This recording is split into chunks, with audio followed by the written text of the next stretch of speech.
Good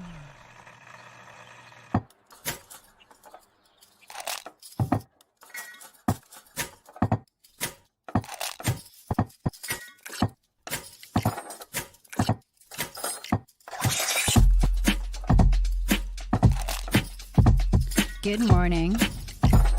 Good morning. Jab of Delight will uplift you. Stay tuned. The show is about to begin.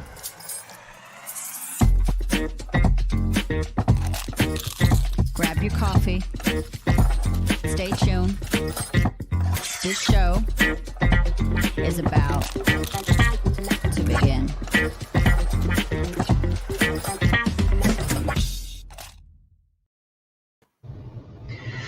Good morning, Ilse, the Queen of South Africa. How are things going down in that part of the world? It is hot and humid and windy and everything. Spring is Sounds on like us. a beautiful day. Spring has sprung. There's flowers on the trees. The birds are chirping.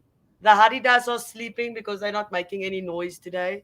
The crying, flying, laughing birds that always make a noise. All right. Well, let's start a conversation.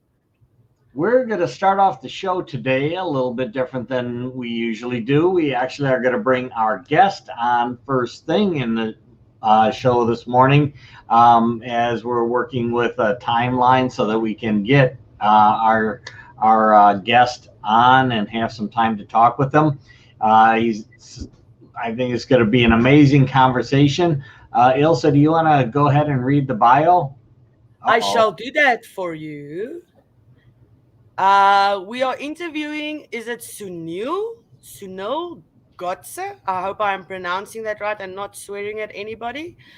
Sunil Godse's success is entirely built upon leveraging intuition to becoming an effective leader that attracted both employees and customers to his various entrepreneurial ventures and earnings over 20 million in the process. He took a deep dive into understanding what intuition was after he ignored his intuition that had him waste his time in a career not meant for him, becoming penniless because of a bad client, and put off meeting a good friend that's ended up with her being shot and killed. After spending tens and thousands of hours on research and interviews, Sunil developed a process called intuitive branding that helps other businesses enjoy the same success as he had. And the results speak for themselves, growing a number of smaller ventures from 6 to 7 figures and being asked to help a number of Fortune 500 companies to ramp up their profitability and brand loyalty to be the brand of choice in the marketplace. Awesome. Well, I think this is going to be a great conversation. I'm really looking forward to it, especially since I do stuff with life and leadership in corporate America and elsewhere as well. So I think it's going to be a phenomenal discussion this morning. And with that, we're going to bring Sunil into this picture. Hey, Sunil, how are you doing this morning? I'm doing fantastic. Good morning. And thank you so much for accommodating me. I unfortunately had another podcast interview that booked in, and so I'm happy that you guys can accommodate me. But I'm doing fantastic. It's been an excellent morning, and looking forward to diving into topics on intuition and giving you some the arts and science of it, and seeing how you could apply it into your business or those listening or watching. Outstanding. Well, first of all, I want to make sure, are we pronouncing your name properly? Yeah, Sunil Godse. Sunil Godse. Yeah. So yeah, there was no swearing, which was great. You know, Thank goodness. At least in the languages that I know. The languages that I know, maybe somebody in Bora Bora is just shutting off the internet saying, well, Sunil just doesn't sound right because that is a swear. I'm sorry. Well, we'll apologize to anybody who any of our names may be a little bit differently interpreted. But if you can, Sunil, can you give a little bit more of your background? I mean, that bio was extremely interesting, and then that part about your friend was absolutely mind-blowing. So yes. if you could start off with that, and then we'll let it flow from there. Yeah, absolutely. And so the reason, kind of my bio kind of fits in with sort of the story of how the whole science of, or me kind of diving into intuition really kind of came about. Yeah, I remember when, so for me, the first time I had intuition, what I thought about intuition was, I remember when I was 5 years old. And this is really important because, where people go in life is really, it starts really, really young. And we'll dive into the research and intuition a little bit later. But I remember when I was 5 years old, I had there was these video games that my dad wanted me to buy, and he said no. And I distinctly remember that this voice saying, "Sunil, go door to door to raise money." And that's exactly what I did. I had my 2.5-year-old brother with diapers on in tow, and we went door to door, and we raised $200. $100 went to my dad to buy the video games, and the other $100 went to charity, which was something that my school was doing. And why this is really important when it comes to sort of my bio is that as I aged, we have these values that we all should be living through. Yet we have all these influences like societal norms. My parents, if you look at me, I'm South Asian, so there's kind of four career doors. It's doctor, lawyer, engineer, or failure. And so with at 5 years old, I was kind of meant to be that entrepreneur. Everything else that I did growing up was very entrepreneurial nature. You could call it sales and marketing, but I excelled at those skills. Yet I fell prey to being the South Asian male and took door number three, became the engineer. And so I hated it. It was my dad's choice. It was a societal pressure from being East Indian. That's what your cohort did. And so 2 years into this career, I ended up getting a chance to become a private investor for a Mexican restaurant chain that came up to Canada. And really soon, I was making 5 times more in dividends doing that than engineering. And so in year three, I actually quit engineering, and then lost my relationship with my dad. He never spoke to me for a number of years after that. But I went into entrepreneurship full time and absolutely loved it. And what was interesting is that as I grew, now that I reflect back, there was this intuition was telling me or veering me towards entrepreneurship. And whenever I steered away from that, whenever I started listening to those people who were kind of advising me on the doctor or lawyer engineer route, something was very uncomfortable in me, and I just ignored that.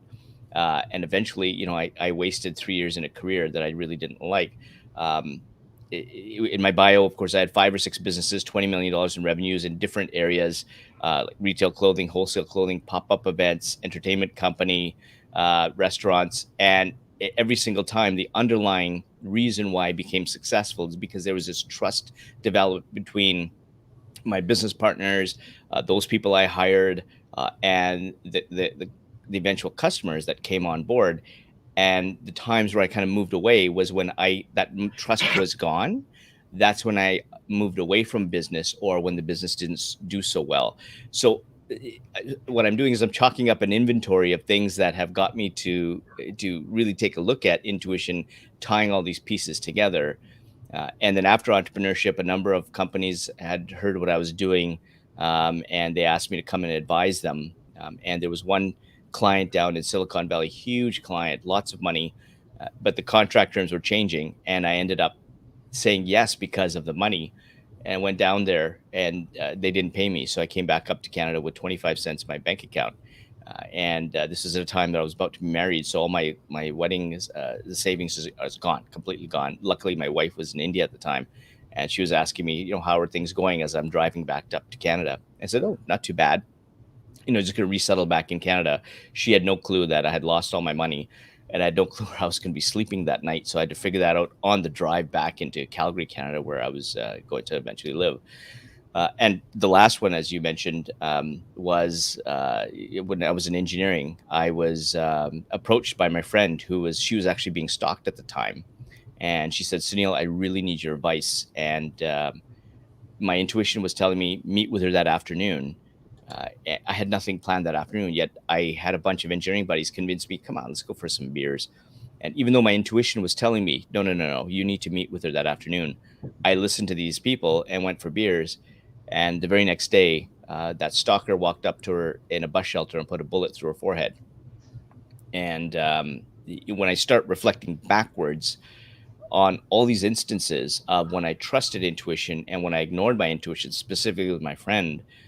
I really needed to take a deep dive to understand, okay, why did I veer off that career choice? Why did I become successful in entrepreneurship when 95% of businesses fail in the first 2 years?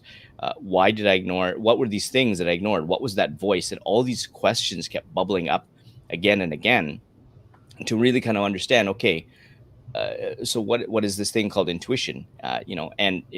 Consequently, I had written my first book called Fail Fast, Succeed Faster, and the premise of that book was to basically show that if I've written 75 stories of failure, then if you were to read that book, then you conceptually you shouldn't fail. You should be able to succeed faster because other people have failed for you.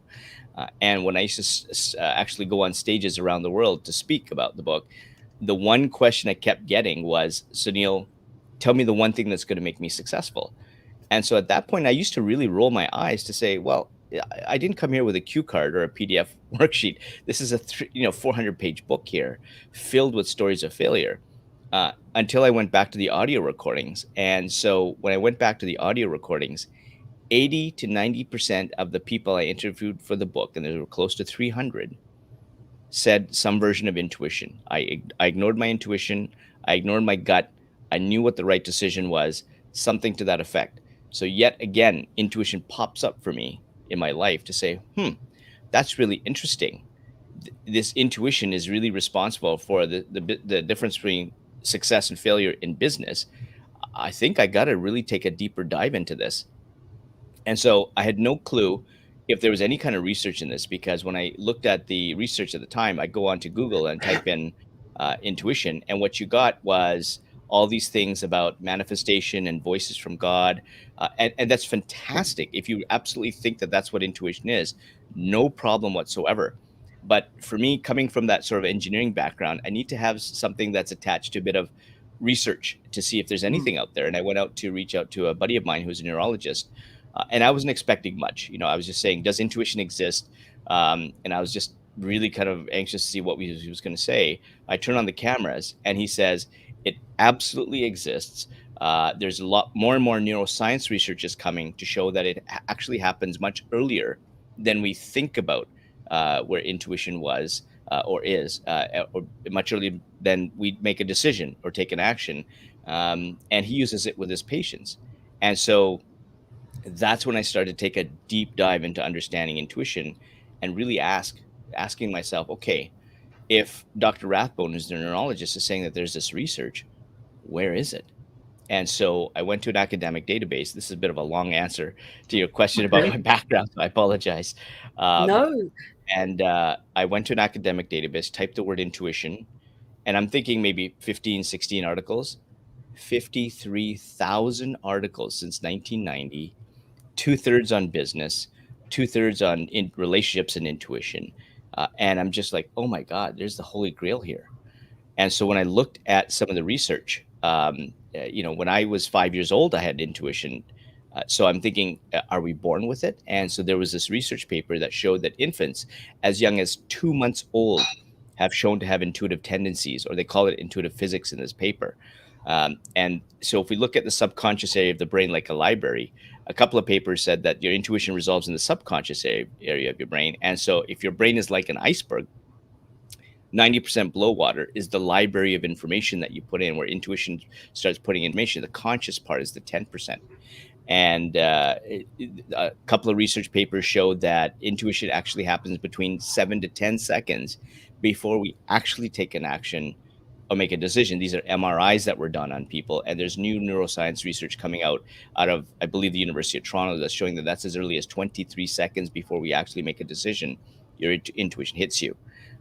And one of the reasons why, I couldn't find a definition earlier that really kind of settled with me, where I kind of needed scientific research, whereas others were happy with voices from God or manifestation, is that your intuition hits the amygdala, which is the base of your neck. So that's the very first place when you make any kind of decision, is you're either going to be eaten by a saber-tooth tiger or you're not. It's very simple. And there's no capacity for language. So when I talk about intuition, and we'll talk about intuitive signals, these are unique to each one of us. We put our own language around it. So somebody may say, I get that gut feeling in the body. I'll say that I heard a voice. Others will say voices from God. Some people will say that they feel anxious. These are all very unique signals because we all go through our own experiences from birth. So our signals are very unique. And when I looked at further research, there were two types of signals that came up. There were positive and negative signals. The positive ones are the ones that have you, when you're making a decision, saying, yes, this is the right decision to make. And so for me, it's like the dots connecting or feeling a flow. But one of my interviewees he's run now two multi-million-dollar businesses because there's an omen that pops up on his right shoulder. No shape, no color. It's just that whatever he's doing, I said, either doing a brand deal, hiring employees, looking for a VC money, and when this omen pops up, he just says yes to what he's doing. Like I said, two multi-million-dollar businesses on this. The opposite to positive intuitive signals it's called negative intuitive signals, and these are the ones that are a little uncomfortable. And the thing with negative intuitive signals is it actually starts very subtle in nature. Oprah calls it a whisper. And what happens is these subtle signals are the ones we're just not familiar with. The ones that we're familiar with are the signals that actually start to get louder as you continue to ignore your intuition. And so the signals get louder in intensity, or they change until you can no longer hear them anymore. Or they're too loud, and you can't ignore them anymore. And so I had one guy, Darius Mershazadeh. He was running a 9-figure company at the top of his game, and he was in the back of an Uber, and he knew he needed to quit, and he ignored his intuition, and his signals kept getting louder and louder, and then ultimately he was in the back of an Uber, and the words just came out, "You're quitting." It just came out. He couldn't control it. And that was the ultimate decision for him. He walks into his board. Remember, this is a top company, 9 figures in revenues. He says, "I'm sorry, I'm quitting as CEO." And that's what he did. And on the personal side, there was someone who got into a bad relationship. And unfortunately, she kept this guy around a lot more longer, until there was one time she was getting anxious. She was getting headaches. But eventually the words "get out" were so loud that she just said, "Okay, you got to go." But by that time, he had taken all her money. She was bankrupt. So this is how loud the signals get. And when it comes to uniqueness, I had one entrepreneur I was interviewing, and he had no clue what his signals are. I mean, it's not something we kind of do, I say, Brett, he'll say, let's go for coffee. Hey, what are your intuitive signals? Right? He's like, there's something wrong with this guy. He's not even asking about the weather, but he just had no clue. And so as he's recounting the failures that he went through and the ventures that he went through for the wrong reasons, like money, fame, and ego, he kept grabbing his left earlobe. And then 10 minutes in, he says, "Oh my God, Sunil, I just realized that my negative intuitive signals are my left earlobe pulsating with heat." Every bad decision that he had started with his left earlobe pulsating with heat. And as he continued to ignore that intuition, that pulsating heat went into more gut feelings, and then eventually into losing the money in the business, getting tossed out of so there were some major financial ramifications to him by ignoring his intuition. So that's how unique these signals are.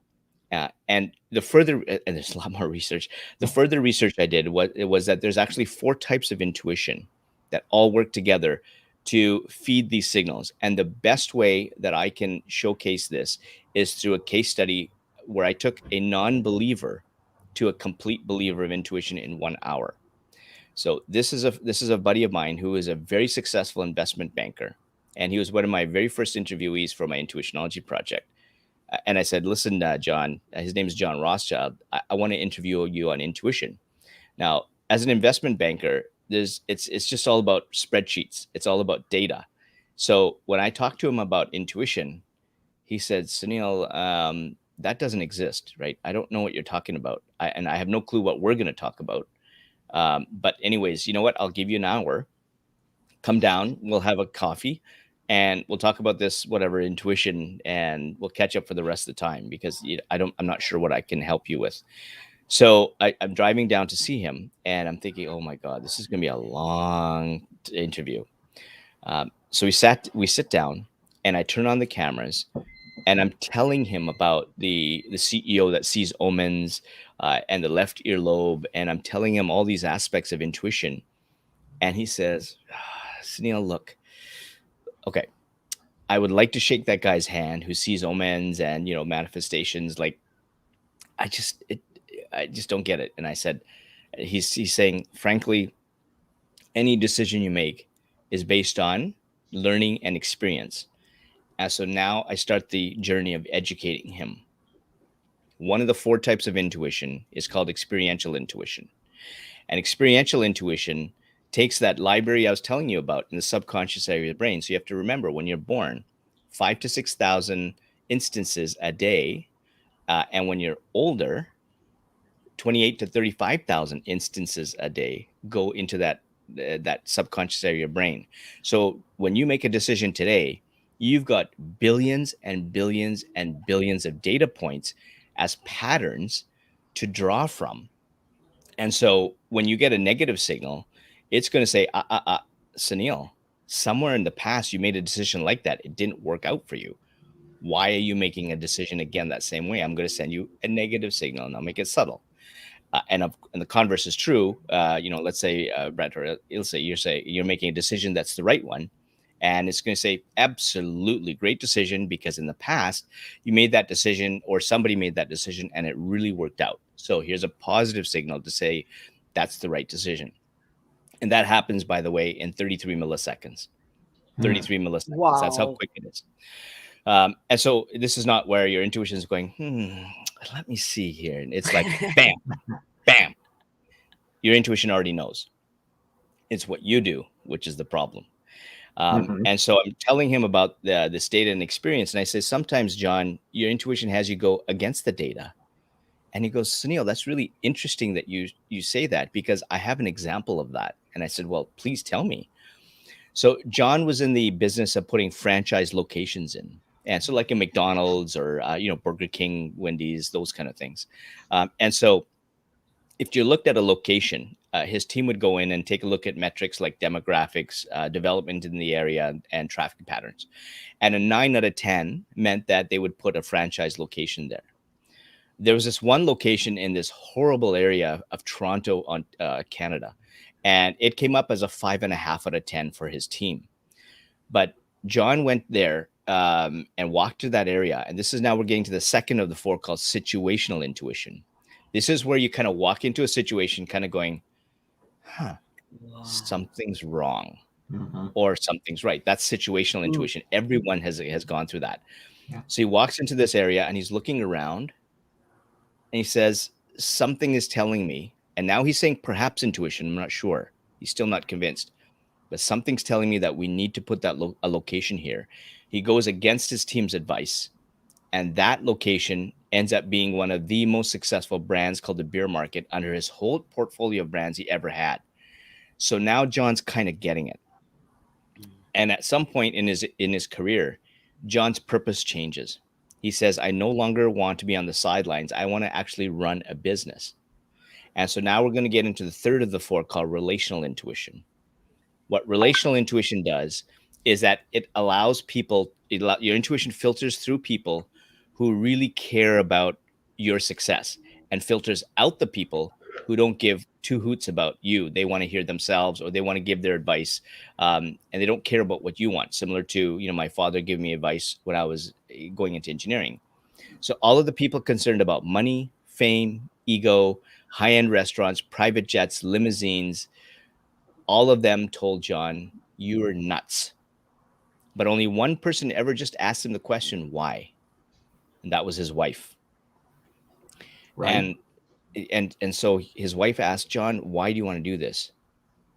And now, and I'm paraphrasing, this is 45 minutes before the story, John saying intuition doesn't exist. He says to his wife, sometimes you can have all the data, but you have to trust your intuition. This just feels right. There's the intuitive signal. And the fourth of the four is called creative intuition. Creative intuition is the one that actually helps you make the decision. So if you're eating a sandwich, you're turning left at the lights, your creative intuition is pretty low.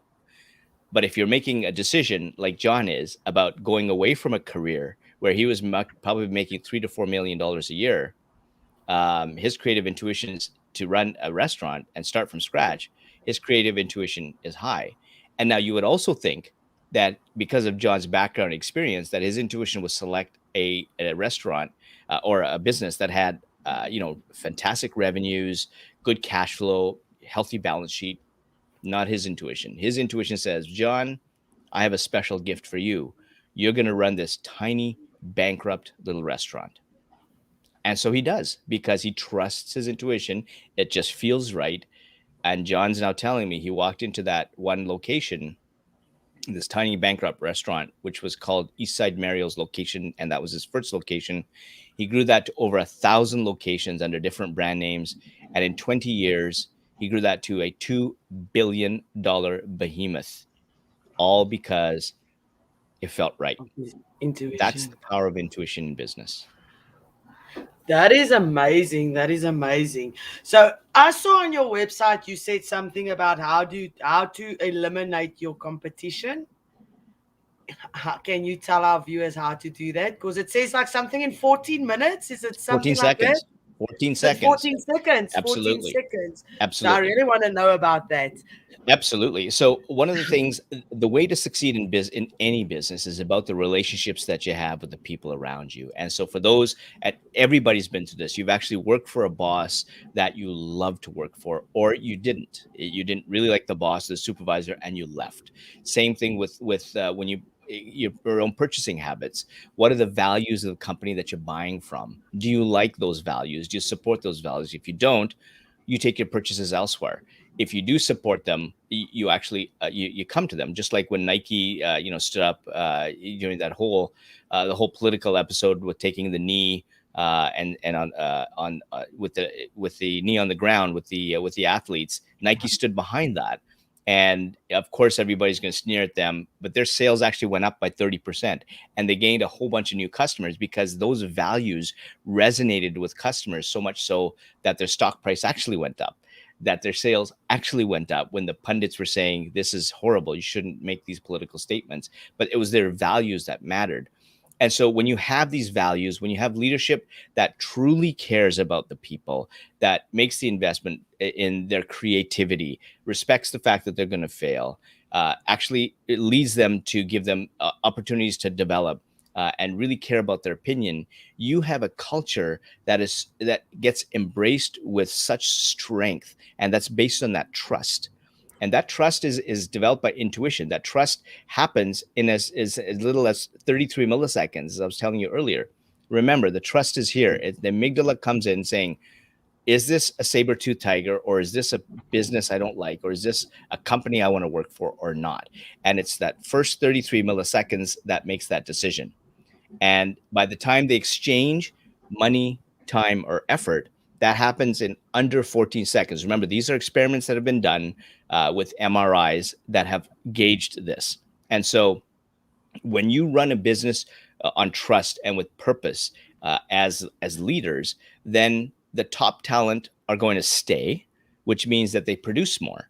And there's a trust report that comes out by Edelman, says that if you have a trusting environment, employees are 37% more productive, with 31% of that going directly to the bottom line. Yep.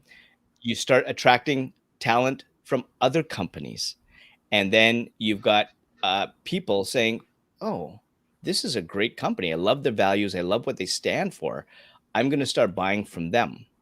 And so when you've got the top talent coming to you, when you've got customers switching their purchasing habits from other competitors to you, you starve the other competitors and you eliminate them, because they don't have the top talent. They don't have the customers. And one of the case studies I have is I was working with a company. It's about $350,000, $400,000 in the cash and burning really badly. They had about 6 months to live. And at that time, I was known as a bit of a turnaround expert. They had me come in, and there were two co-CEOs. And the one thing I just said is, you have to trust me to run the show. And it was very clear that I saw in their very first meeting that the employees didn't trust them. Their management team didn't trust them. You can tell by the body language. You can tell, and like I said, it happens instantly. I knew that there was zero trust between the management and so the employees and the partners had no vested interest in seeing this business succeed. And so I came in, and the very first thing I did was that I raised all the salaries. Now here's a company burning cash and in trouble, and the first thing I come in, they're kind of looking at me wonky, saying, "Oh my God, did we just make a mistake hiring Sunil?" But all I did was I got them to a respectable level of salary or hourly rate if they're contractors, and a little bit more to feel appreciated. And when that happened, I gained their trust, and all of a sudden I started having them come in to say, "Okay, how do we fix this company?" They're coming up with the solutions because they've already been there. They know what customer journey is going to help. They know where the broken parts are that need fixing. And so once we start working with the employees, because we had that trusted relationship, I engage them in helping fix the company, so much so that they're writing the operating manuals, they're fixing the broken things, they're making the customer journey much better. And what that allowed me to do is concentrate on growing the business while they backfilled all the processes, the policies and procedures that I needed as the foundation for that growth. And I had this huge team of people come. And in the 2.5 years I was there, we went from struggling in $400,000 to making 3.5 million in 2 years. And we were on projected to make 10 million the third year. And to give you a good estimation of the competitors that had happened. So this was in the physiotherapy sort of health space. And a typical in North America, a physiotherapy / allied health type of operation typically has about $250,000 to maybe 400,000 revenues, maybe top line. Ours was making $1 million plus. And so pretty soon, once we established one of our $1 million plus operations, we had customers actually coming in droves because there was so much fun. The people we hired were the right type of people. They loved working for us. People wanted to get treated as physiotherapy, and they would bring 3 or 4 people together. You know, you would close the shades, but they wanted it open because everybody's joking with everyone else. And pretty soon they're telling everybody else. That's our clients. That's our customers. So you have these clumps of people coming in. Our filling, like we went from basically a 68% fill up rate when it comes to the calendar to a 98% fill up rate. And there were people, then 5 or 6 physiotherapy allied health things around us started folding. We started getting calls saying, "Can you please buy our equipment? We can't survive with you guys." And we just eliminated the competition. And so that's how you do it. You create trust with them. You create trust with your customers, and they come to you. And the competition started because now they got substandard stuff that you're getting substandard revenues, and you may have a spike here and there. But if everybody's coming to you, your competitors are done. You don't have competitors. And remember, under 14 seconds, because this is all based on intuition. If customers and employees think that your actions don't match the words, or you're really being deceptive, 33 milliseconds is all it takes to say, "I'm walking away," or "I'm looking elsewhere for a job," or "I'm looking to another company to purchase." 33 milliseconds. That's how quick it is. And they're not going to tell you. They're simply going to use you as a number. Go on monster.com or whatever, look for jobs while they're working for you, while you're paying them, and they're looking elsewhere. Your customers are going to go somewhere else. In fact, they're going to tell others not to buy from you, and you're finished. And so that's either going to be slow death or a fast death. And it starts with the employees, because I believe if your employees are happy and they feel worthy and they feel trusted, because speaking from experience, I resigned my job a while ago. So I didn't need to resign, but I did because my intuition was telling me I needed to get away from my situation that I was in, because of micromanaging and people not trusting you in your job, and it affects you, and it affects the customers and the flow outside. It makes a huge difference. Yeah. And so now you've got a personal story, just like every single one of us. As I'm talking, every single one of us has a story like that. And that's where the power is, because they feel that moment. That's your intuition saying in the past, you've already felt this. So if you go to work for someone else like that, again, you see the same patterns of behavior, or you feel the environment as caustic again, your intuition is going to say, this is not a place for you. And so either you're going to walk away from working from there, or you're going to get to a place where you're going to get another job interview and you don't really care about this company, which is such a shame, because now that company doesn't get your productivity, and now that Right. company is not doing the right thing. So that those leaders, if they don't change quickly, they're finished, because they don't get my talent, they don't get my skills, my creativity, what I have to give to this company. I'm going to take somewhere else where I'm appreciated, and it's not with this company. So this is where we've all felt this. This is not rocket science. This is all, I mean, we're born with this thing. We've all felt it. The issue is that you have to get in to find out what these inventory of signals are. And so it's very simple. You take a sheet of paper, you look at the good decisions that you made and how did it feel like in the moment, and what were the bad decisions and what did it feel like in that moment.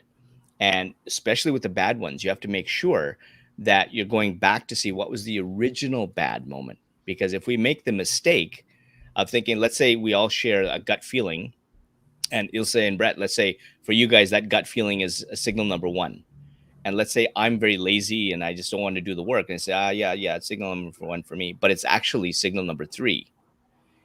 When that gut feeling comes up for me, that's signal number three, which means I've missed signal number one and signal number two. Which means I've made two bad decisions. Those two bad decisions could be that I've stubbed my toe on a ledge somewhere, or my company's headed towards bankruptcy. I don't know the veracity of those bad decisions.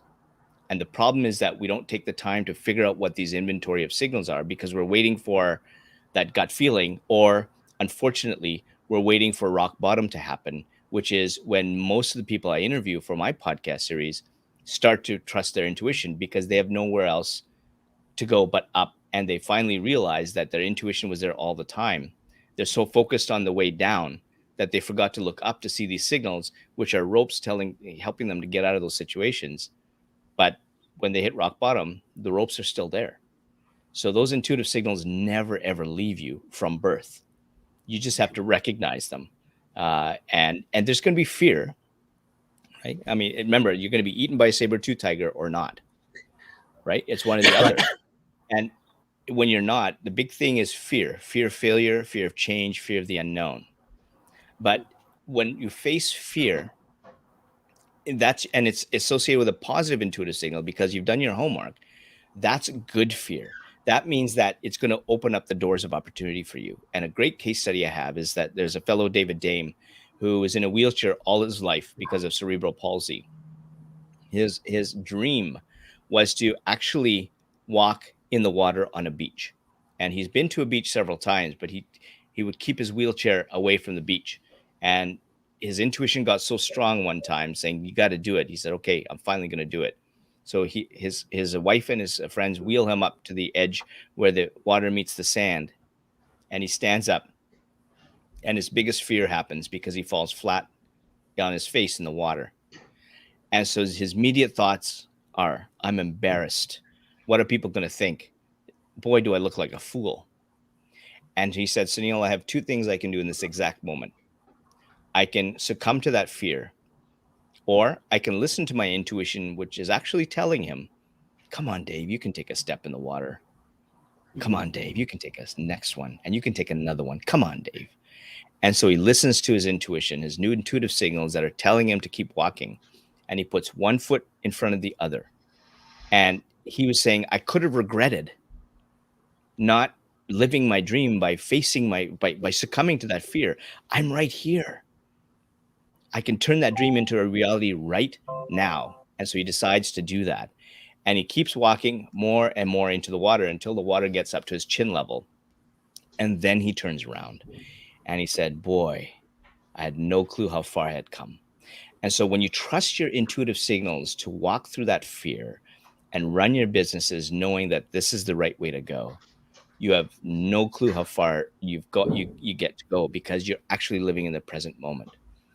And if you don't listen to your intuition, There's something called opportunity cost, which is twice the cost. And the best way I can demonstrate this is through a case study. In 2016, a fellow by the name of Vin Jiang, international magician, speaking to 100,000 people on stages, 80 stages around the world, downtown LA apartment, brand names galore, top Mercedes-Benz, hanging around with the Joneses. Everything seems so good on the outside. And on the inside, his intuition saying, you are a train wreck. You need to change your life.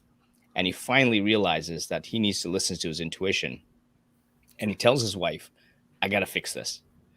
He goes to New Zealand where there's no cell phone service. He puts up his values up on a wall. And he says, wow, that's what my customers want. This is what my manager wants. This is what my wife wants.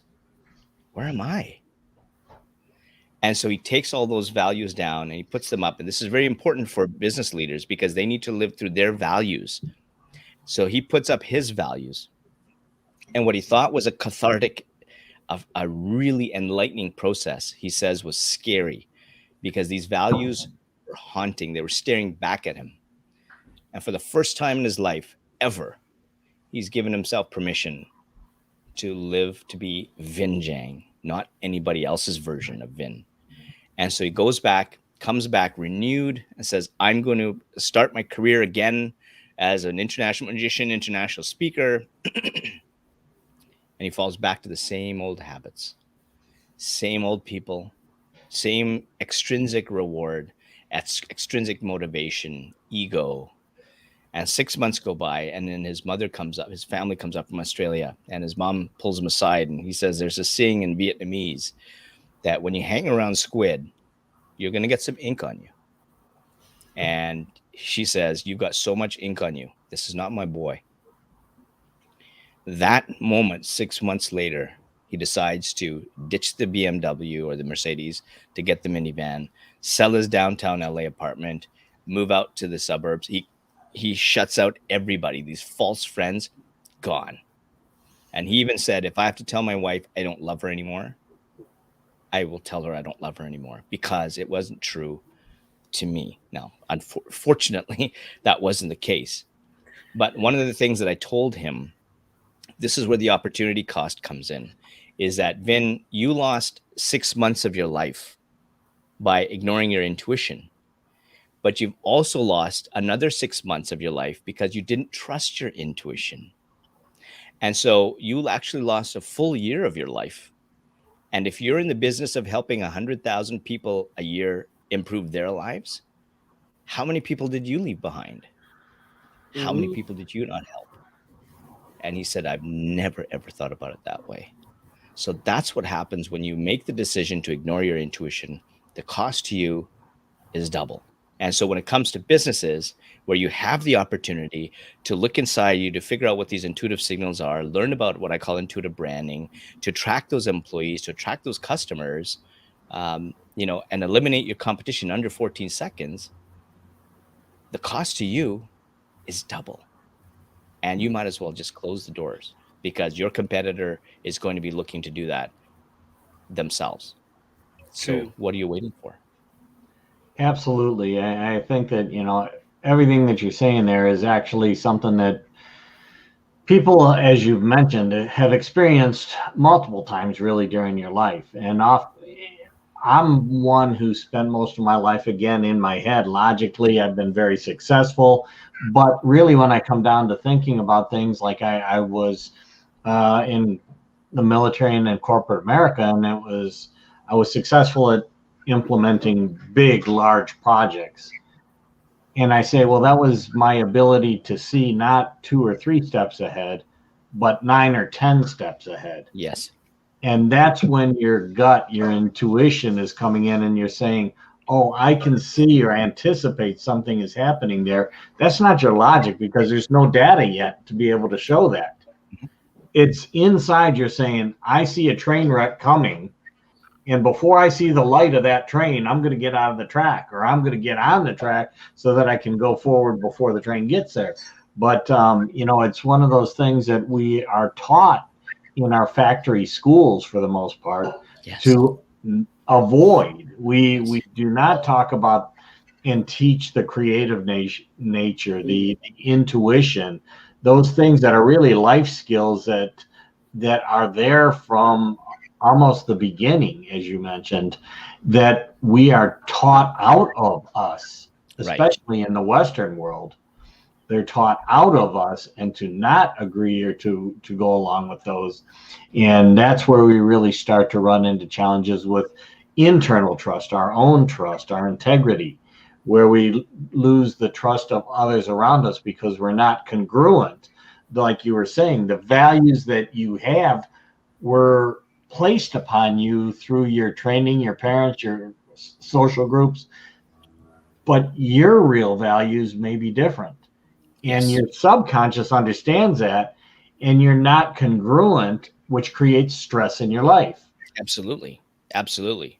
So those are, I mean, everything that you've been talking about really just, comes together and really was part of the reason why I established businesses are people too. Businesses are people. Yes. Understand your people, help your people understand themselves, and your business will grow because they now have trust in themselves, they have trust in others, they have trust in the business, as long as everything is congruent.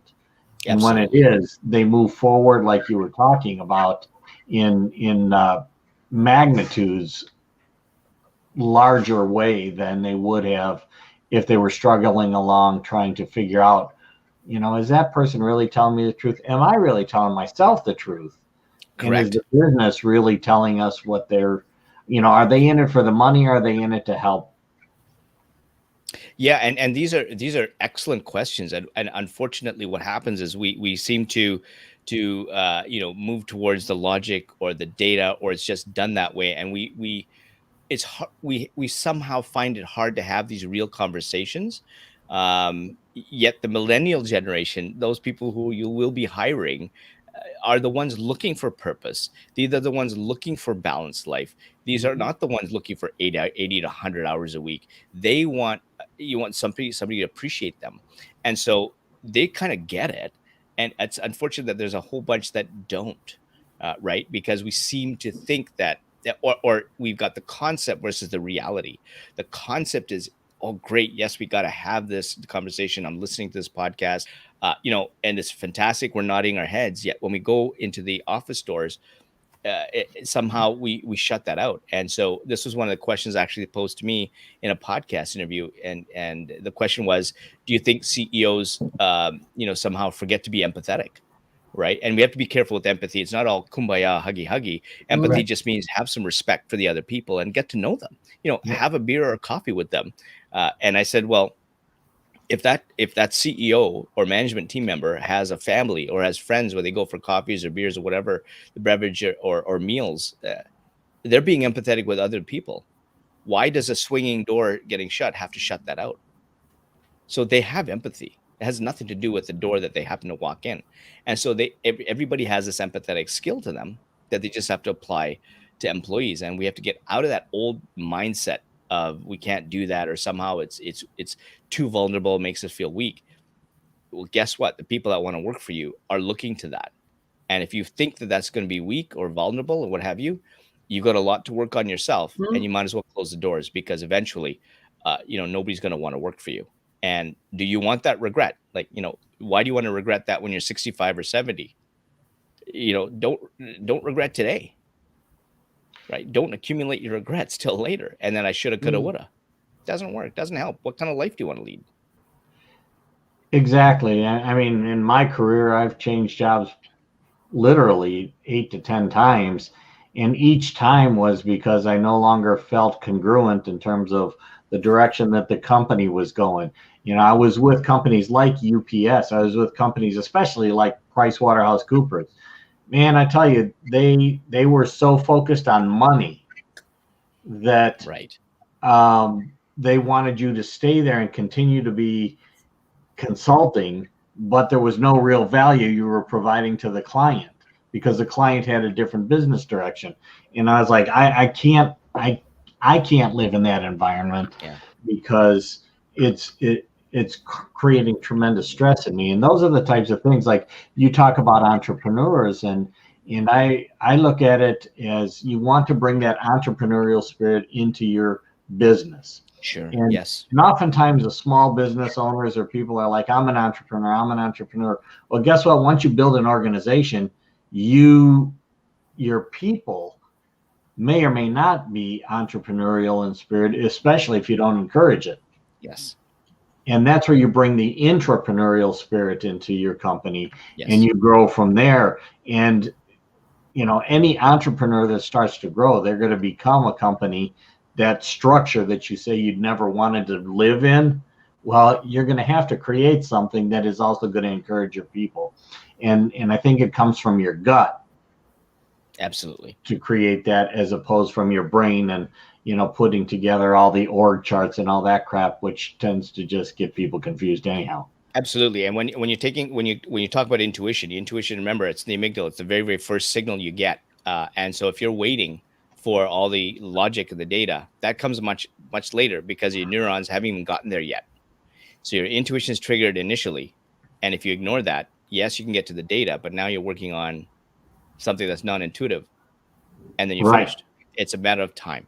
It's just a matter of time. And I've seen this time and time again with clients who've decided to, not do things the right way. Or, I mean, we can take a look at, you've had a couple of examples already, and I've had some really great heart-to-heart conversations with people in my MBA that are, off the record. Same things that you're saying. Like, I can't believe I'm working for an organization like this. Mm-hmm. So I know that you had a pretty hard stop here in a couple of minutes, as you're going to move on. I was wondering, normally in our show, at the end of the show, we ask people to provide, some final words of wisdom or encouragement, or something along those lines. And since you've got to move on pretty quick here, I was going to offer that opportunity to you to kind of close out your section. We've posted your website a couple of different times. Ilse brought it up in the background. You've been an amazing guest. And Thank you. YouTube channel as well. I'm going to bring up the YouTube channel as well while you have it. Absolutely. Yes. Got the YouTube channel, and I've got a TEDx talk. And so there's a number of things. But yeah, I mean, my words of wisdom is earlier I gave an exercise on how to get in touch with your intuitive signals. Honestly, that's the best way. And just get your inventory of signals. And if you make a bad decision, that's fine. That's a learning opportunity to say, okay, I missed an intuitive signal here. Let's go back to figure out what that signal was. And for those who go onto intuitionology.com, there's a 7-day challenge there, which is free, by the way. They can find out how to tap into their intuition. They have one problem they identify, and they use intuition to solve it. And so they can go through that. It's free, as I said, on intuitionology.com. And in that, I've got 2 people that go through the 7-day challenge with you. One is somebody who actually sells his house in that 7 days. He goes from minus 20,000 to plus 50,000. And I have another person who actually walked into her boyfriend's apartment after he murdered somebody in their bathtub. He closes the door behind her, locks all the doors, puts a knife to her back, and says, I'm already going away for 1 murder. Might as well make it 2. Her intuition calms him down, finds a way to escapes in seconds. You can see in the video of the elevators, she's moving to the right, and he seconds later comes to the right to finish her off. Luckily, she survives. She found what I was doing, and when she took the 7-day challenge, she finally was able to get out of her apartment to live, to go to the gym, to trust people, find out what she wanted. And so at the end of the 7-day challenge, she finally started living life. And I've worked with her now one-on-one, and she's now turned that into a book on healing. And so she sold thousands of books already, and just giving blogs and YouTube videos on how to deal with trauma. So if I've got people like John and Ashley who go into the 7-day challenge to solve those problems, there's no reason why you can't use your intuition to solve your problem for free.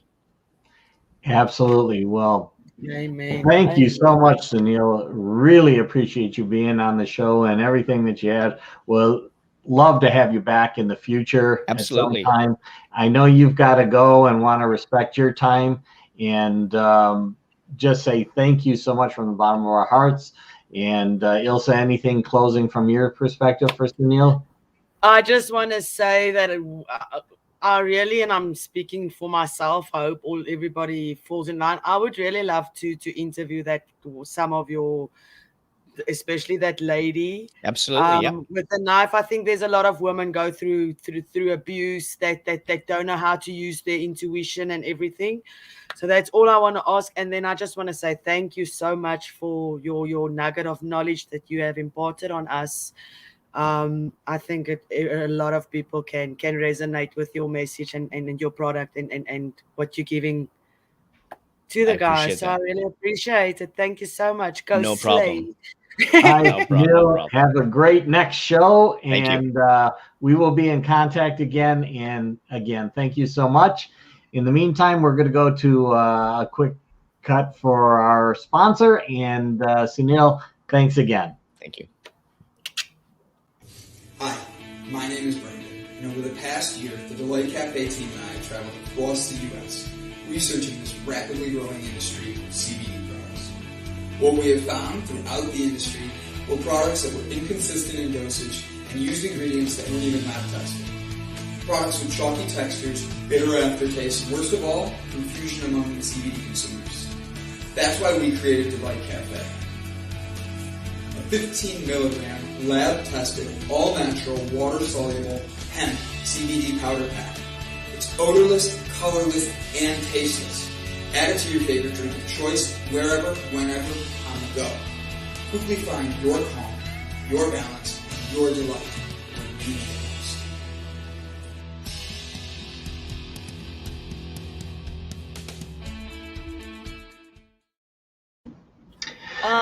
Miss Brandon. Yeah, well, just to let everybody know, I know we didn't have a whole lot of time at the beginning because we really wanted to get Sunil on there, and I think everybody's got to have appreciated what Sunil brought to the show today. It was amazing. Brandon is still feeling a bit under the weather, so that's why he's not here right now. It sounds like he is getting better, though.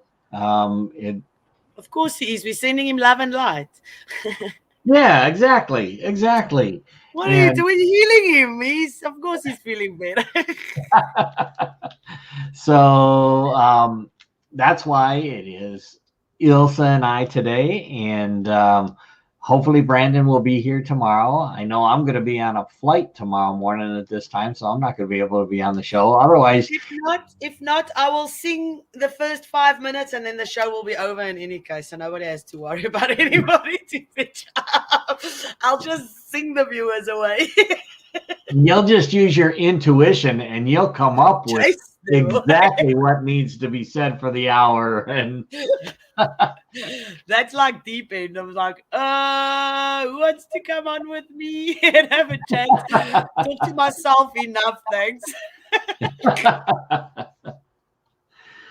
Well, I loved what Sunil was talking about. I think that, we can talk a little bit more about that in this show since, he imparted so much knowledge on us. We didn't really get a chance to talk about, how it felt for us and so forth. So at least at the beginning here, Ilse, while it's still fresh in our minds and the audience, why don't you give more of your intuition of what came out of that or what really resonated with you about what Sunil was saying? I don't know what my tell is with making decisions, but I'm like, if I've made a decision to do something, I do it, and I've already done the intuition thing. It's just pulling it through. But when he started talking about that lady calming the guy down that always almost wanted to murder her and everything, I immediately went back to my past and thought of how my intuition got me out of some very dangerous situations with people in general, and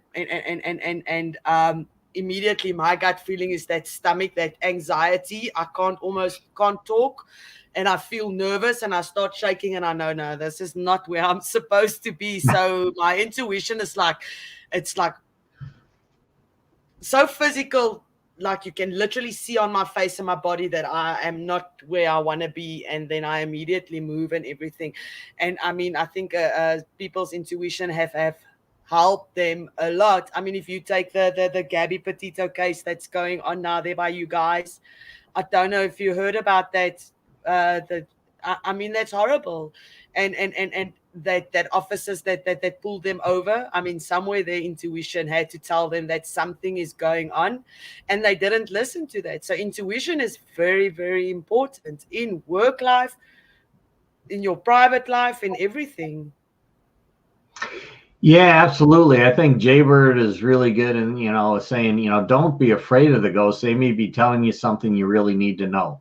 And oftentimes I think we are afraid of it. And I know I've spent a good part of my life, again, getting into my head and overriding what I felt in my gut. Recently, in fact, just a couple weeks ago when I was in South Dakota, I was there with some people that are very energetically in tune.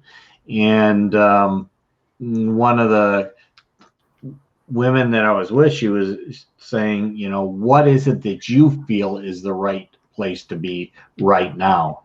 And I was like, right here in this part of South Dakota. And that's why I'm going to be moving there in the next couple of months.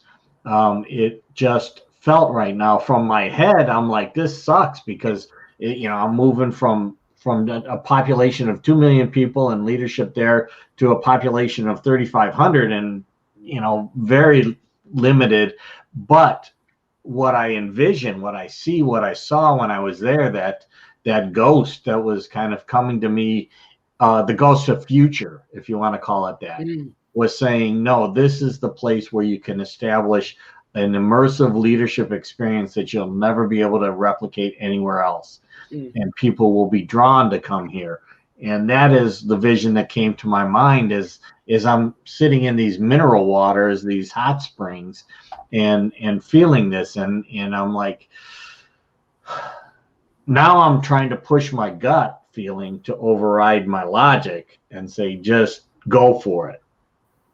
I'm in the same boat with making the decision coming to America. I mean, I've quit my job. I'm selling my car for the first time in my life. I do not have a income at the end of the month like I'm used to, being able to buy my stuff. But I just had to do that, and eventually just push forward and ignore your head and go with your gut.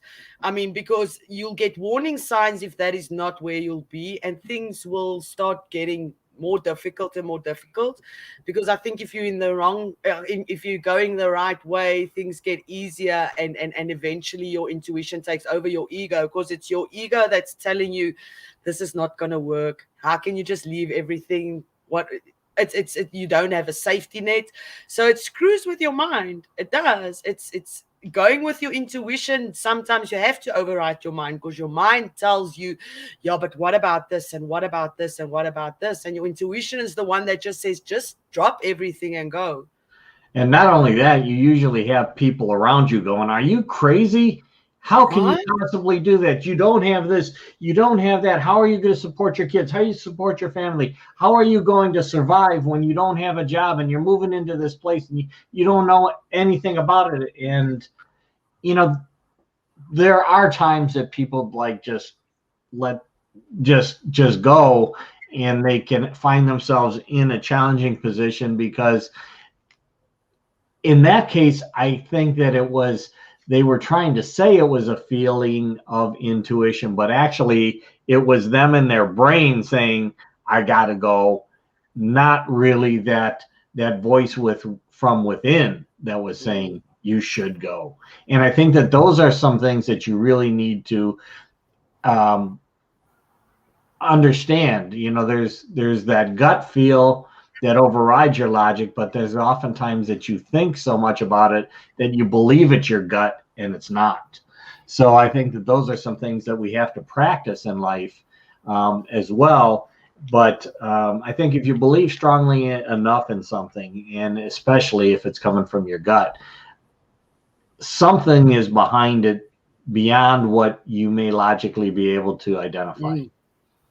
And actually, 2 months ago, when the first time I went to South Dakota, I felt this calling to go there. I thought it was for the show that I went to go see, the conference, but it wasn't. It was to introduce me to the area, South Dakota and the feel of South Dakota. And then that took my friend there, and eventually that's now where I'm going. But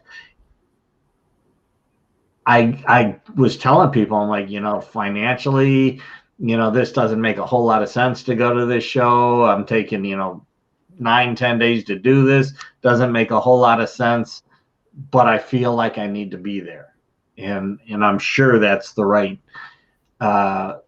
direction that I'm moving, to be able to create a better environment to bring leaders in and help them to regain grounding and get back in touch with their intuition and trust, and look at things from a different perspective, because they're not caught up in the BS of everything that's going on in the business, in the concrete cities that we live in, and we lose our actual grounding with Mother Earth. We do, and it's important to ground with Mother Earth and everything. How did you experience the full moon last night?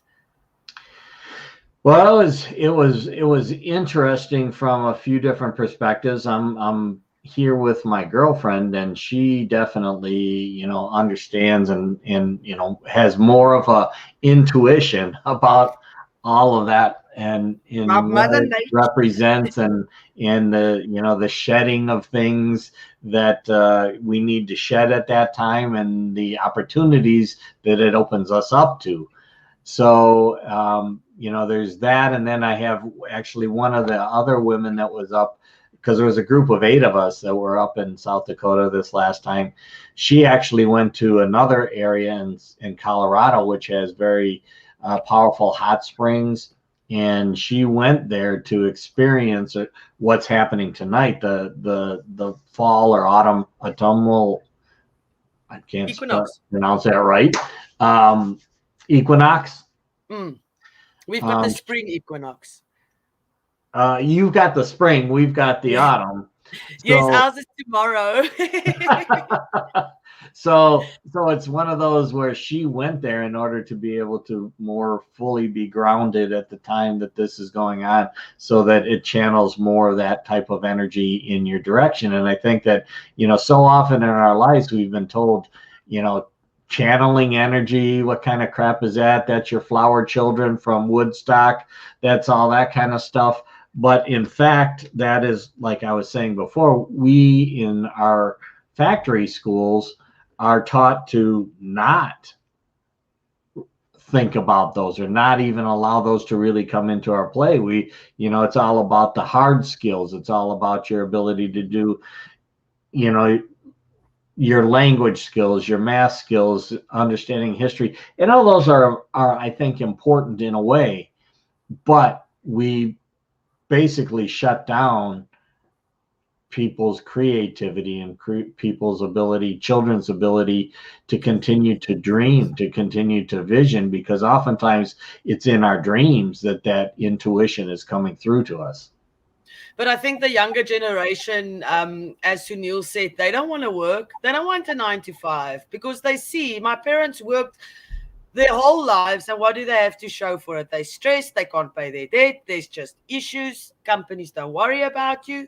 So everybody is trying to be authentic and be themselves. And once I think that's why so many podcasts are popping up as well. Everywhere I'm hearing about people starting podcasts, talking about something that resonates with them, and that they want to change, not just for themselves, but that they want to change.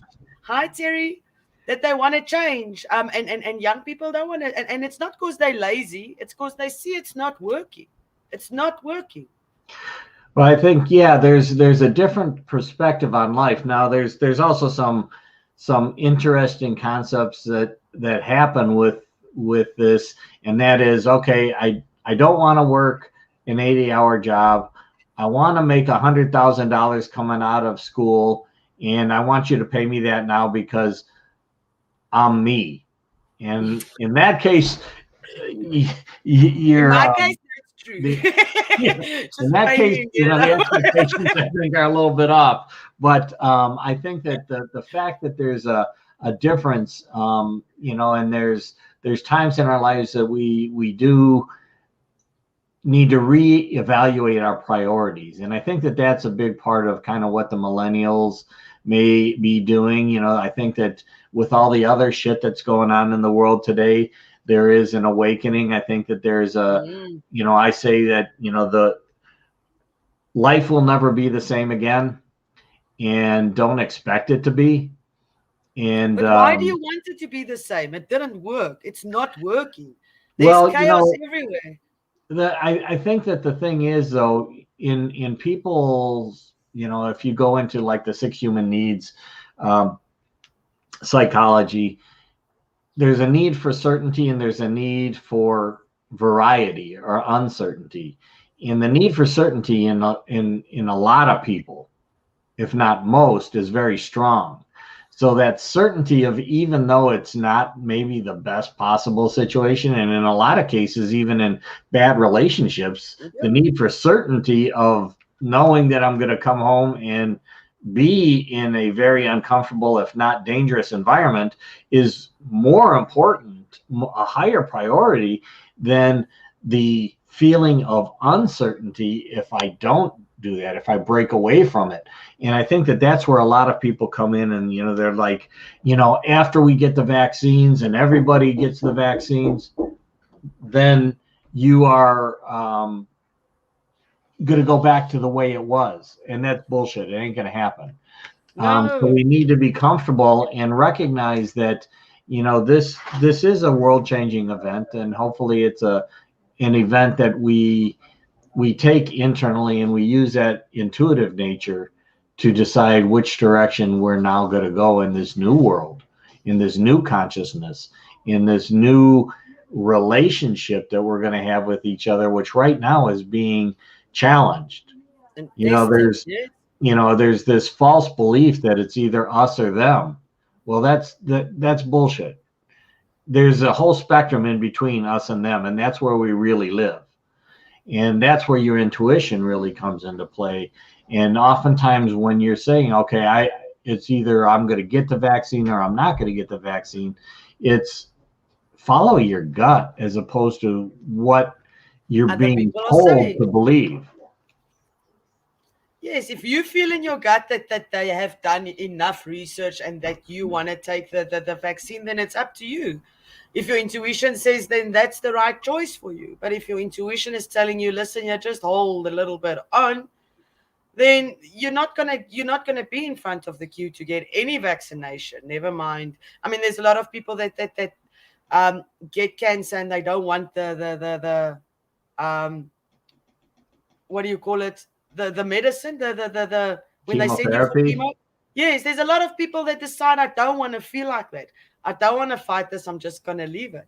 And it's, I mean, their choice. It's ultimately their choice. And they may actually survive and thrive since they didn't do it.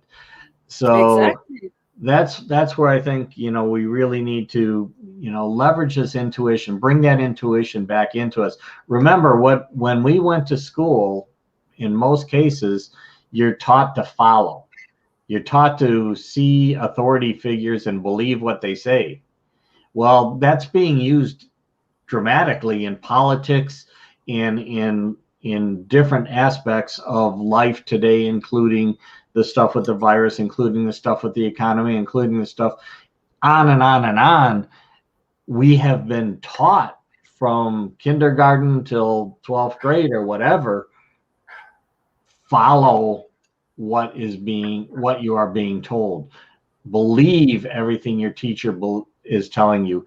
Believe everything that your minister or priest is telling you. And then when those similar type figures come up on TV, you're already, I won't say brainwashed, but you are already in tune with just following what is being said. I know when I was in, my dad's side of the family is Jewish. My mom's side of the family is Protestant. My dad's side of the family wasn't, you know, a real, you know, strict Jewish family. And I wouldn't say my mom was that strict in being Protestant or Christian, but my dad's like, just make your mom happy, go to confirmation class, get confirmed. Once you're confirmed, do whatever you want. I don't care. but just make your mom happy by doing this. So I'm in these confirmation classes for, I don't know, a year or two or something like that. And the minister's always, saying, okay, here's what the Bible says. Here's what you should do. Here's why. And my question was why? Why should I do this? Why should I do that? Why should I believe this? Why? And he would tell my mom that I'm a kind of a difficult child because I'm questioning it. And then ultimately it comes down to, well, you have to have faith. And I do say that I still am very much illogical. And I was like, well, screw the faith thing. Show me something more concrete for me to believe this. And I think that, there's been good and bad about, being in my head so much and now trying to get more into my heart. And this symbol that I found, and this is in the middle of, it's called Buffalo Gap, South Dakota. And it's almost like a cowboy ghost town. Literally, you go through it. You'd think that most of the buildings are not occupied, and yet they are. And they create ascension chambers and different pendants and so forth, which channel energy. And I've become more and more and more in tune with the concept of energy. And I always, from a science background, it's absolutely logical. Through E = mc squared, everything is energy. So why is it that you are so afraid of accepting the energy of the universe into your heart and soul and mind when you know that everything is energy? It's just a different state. It's belief systems. Yeah. It's belief systems, because every religion wants to be right. It's not about living in that godlike love and just loving everybody. Everybody just wants to be right, and they do not like difficult people. They do not like people that ask why. They do not like giving explanations. They want you to just say yes and amen when they tell you something is like that. And that's not how life works. I mean, we've got knowledge at our fingertips in less than a second if you've got a cell phone in your hand. So you do not have to believe anything that anybody tells you. You got a brain to make your own decisions. And that's why free will is also such a huge thing. I mean, you've got the will, you've got free will to make decisions, but you do not have, but you are not free from the consequences of those choices that you make. Well, that's right. And oftentimes, we spend way too much time in our head and following a belief system that we haven't questioned. We may feel depressed. We may feel like, everything in the world is going against us. And a big part of that is because that is how we're interpreting everything that is happening around us, as opposed to like your situation where you're looking at, you left your house, you moved into another place, you're selling your car. From one perspective, it would look like, oh my gosh, you continue to go down, down, down. But actually, you're looking at this as, okay, I'm going to have to give this up in order to open up this opportunity to go here, here, and here.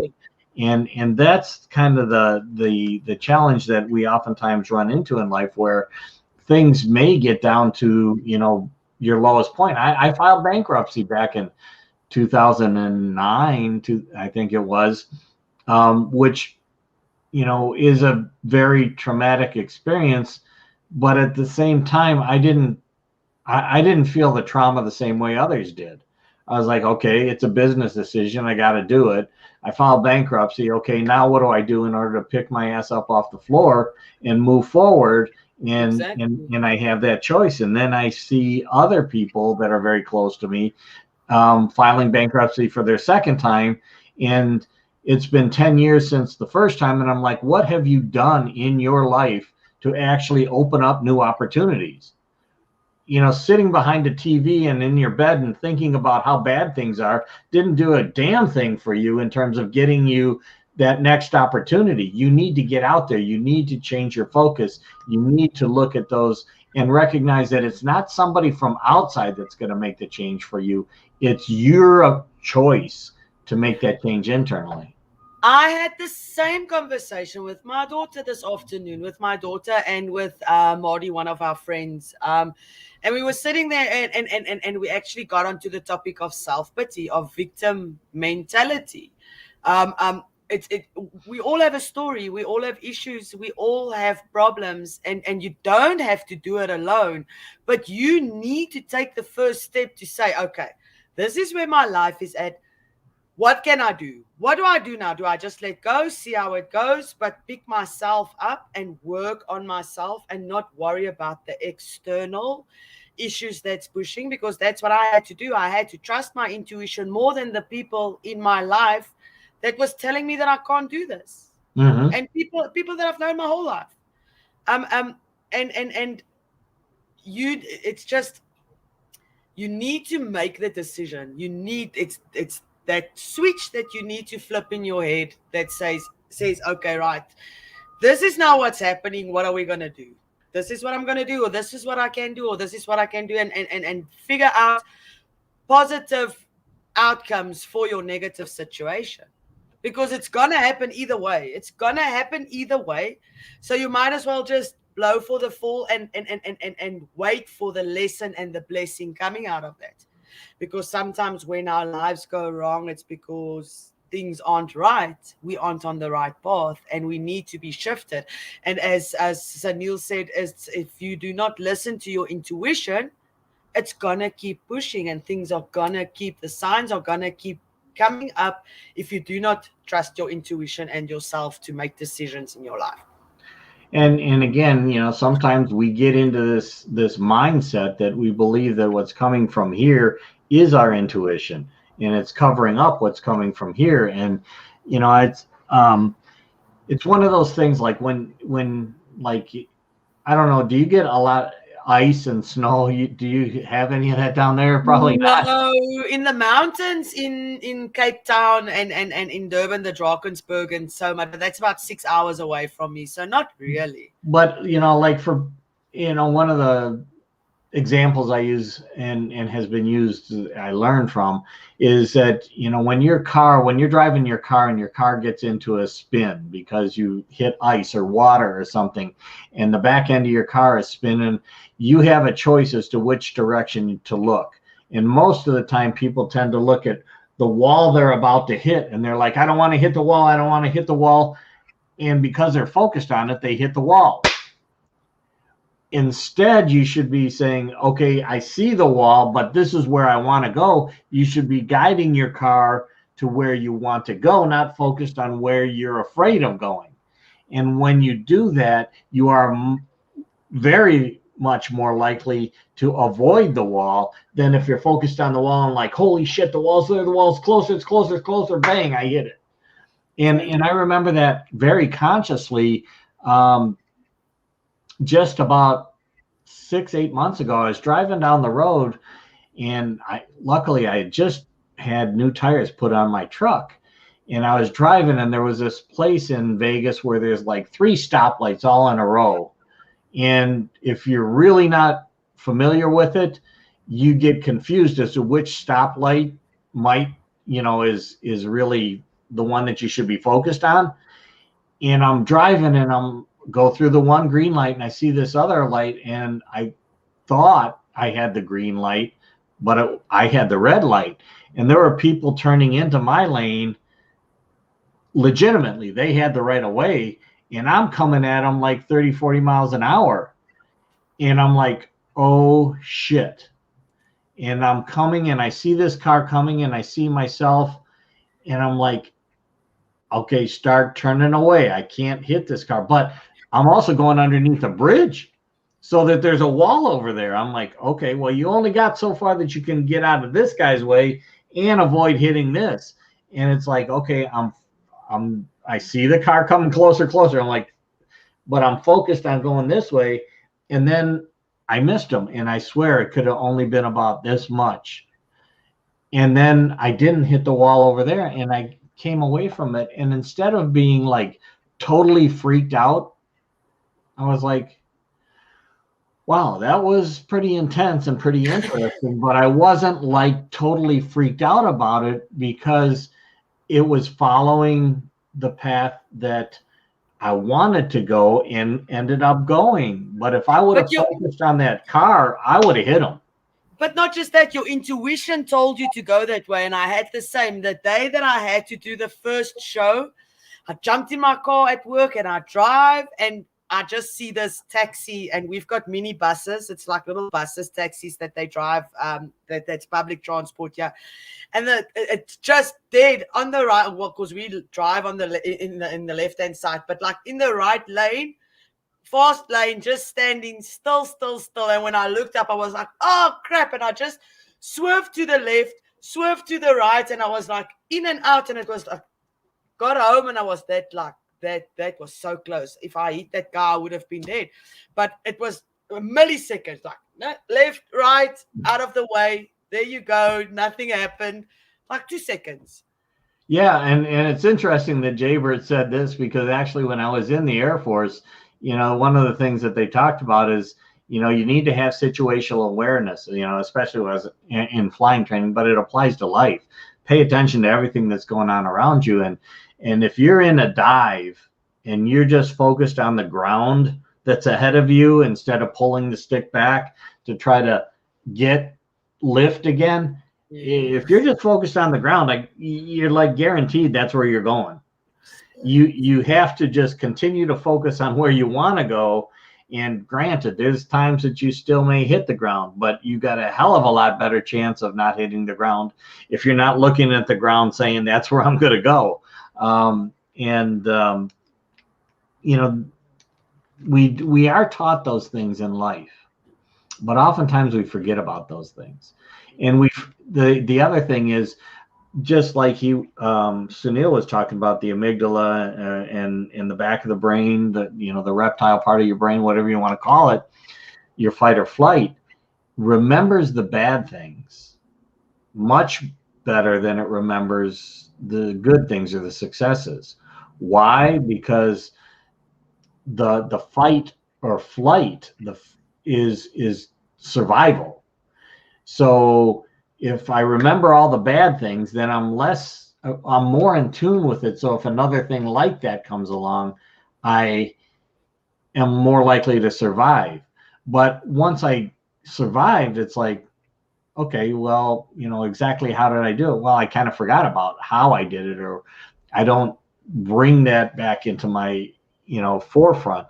So those are some of the things that we have to recognize. Just the way our brains work is that we tend to remember and put more emotion behind the fear and the bad things than the emotions and the successes that we have when the good things come around.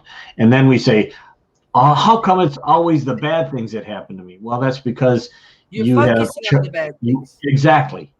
Exactly. There are a lot of good things. Maybe they're not as intense. Maybe you didn't apply the same level of emotion, but they were good things. True. That's where the intuition has been my lifesaver plenty of times, getting me out of situations that I knew that I wasn't supposed to be in. So intuition, I didn't know that it can work in business. And what I liked what Sunil said about companies treating their workers better and immediately like going in and showing them their worth, because if you show someone their worth, then they will do more for you, and not because you expect it from them, but because you believe in them and you see their worth and you trust them and you give them respect that they might not get in another place, and they will do more for you than someone you treat like crap. Absolutely. And that's why, to me, it's so important now when I work with businesses or, and we've done it even within Delight, is to take the assessment and get a better understanding of what our natural energies are, what our natural talents are, because it's when we're focused on those that we build internal trust. When we build internal trust and flow, it's felt by those around us. And that's the same thing that businesses really need to do. Learn what your natural energies and talents are natural, not taught, not the skills, but the natural, so that when you're talking to your employees, when you're talking to your people, and when you're engaging them together as a team, that you're leveraging their natural energies in a way that they're going to feel great, they're going to feel congruent, they're going to want to do more, because the days will go by like so fast. When you're in flow, they go by so fast, and you produce, but you don't feel the stress of those when you're out of your intuition, out of your flow. And those days are struggle to get through. And it's like, holy crap, when do I go home? I'm so drained. I feel so tired. And screw this business. Fuck them. They use that's first one. I haven't used my F word in 2 days, I think. I think I've got 3 already. There you go. Banking them. But it's like, what, and this happens oftentimes, and business leaders oftentimes don't recognize this when their employees are really saying, fuck this, I don't really care. I'm just going to get through to the end of the day. I'm not going to press to do more, because first of all, it's not really in my flow, and secondly, I'm not appreciated. And how many employees actually, when you resign and ask you why you're resigning, they just replace you with the next guy that they can push to whenever. How many of them really sit you down and say, listen here, what is the problem? Why do you want to leave? Is it money? Is it this? So some of them will come with a counter offer, and maybe you get something, but you get a lot and speaking from personal experience, I have gone to my manager before I resigned a couple of times, and I told him, you can't work with people like that. You are not trusting your employees to do their jobs, because you are so focused on the pennies that you might lose on every deal, that you are penny wise and pound foolish. Yes. Because the people with the contacts and the people with the relationships with your customers, you are pushing away because of mismanaging and micromanaging. You are literally telling that person that you do not trust him, but you're paying him to do a job. Then if you can do it better, because the one word that I hate is, you were supposed to do it like this. Yes. I hate it. When somebody says that, I lose my shit immediately. And I'm like, well, then if I was supposed to do it like that, then you can do it. Because you give me a task and I do it like I think it's. So if I'm supposed to do it like that, but it's still working this way, then you are micromanaging. And then you want it done your way. So then you do it. Because that way does not work for me. That's not how I work. I'm not you've done my assessment. I am not an analytical person. I am not a person that has that. I'm just not. I do not like reports. I do not like meetings where we chat about the same thing that you could send me an email about. If you brainstorm for something creative, it's a different story. That's a meeting. Understand? But or trying to improve something. But if you have meetings because of the meeting you had the previous time, and you're just repeating the same shit over and over and over, you're wasting my time. You're wasting my time. I'm here to work, and that is what I do. I build relationships with people. I have a relationship with my customers, and that's why they come back, because their intuition trusts me. Yes. To do business with them. That's why they come back. They've got a good feeling about me. I do not screw them over. When I resigned a week after, some of my old customers already phoned me. Yeah, but now what must I do now? You don't work there anymore. I'm like, sorry. Yeah, it's interesting, because you're right in terms of, they have these exit interviews when people leave, and sometimes it's like they don't really give a shit what you say anyhow. Other times they might, but they pretend to. Yeah. You are replaceable. To them, you're just a number. And that can very well be. And then at the same time, it's like, when you should be doing the exit interviews on that semi-annual or annual review when you do with your employees, take that as though it's almost an exit interview and talk to them. It's not, yes, you want to provide some feedback on the way that they have been working. And is it supposed to be done that way? I hate that term too. But that's the time when you say, how do you really feel about working here right now? I mean, be honest and open about it, and make it an environment where you're encouraging them to open up to you, and use that as your exit interview to avoid having people exit your company. But not a lot of people they don't care. They don't care. I pay you to do a job. Come in. I don't care about your personal problems. I do not have empathy for you. I do not care. You come to work. You do not come to work. You are replaceable. You are replaceable. Yeah. I think right now, excuse me, all this talking. Right now, in the U.S. especially, yeah, especially there's this whole thing about not having enough people out there for the jobs. People are not coming back to the jobs, and they're all attributing that to, people becoming more in tune with who they are and trying to find alignment through some sort of entrepreneurial venture or something along those lines.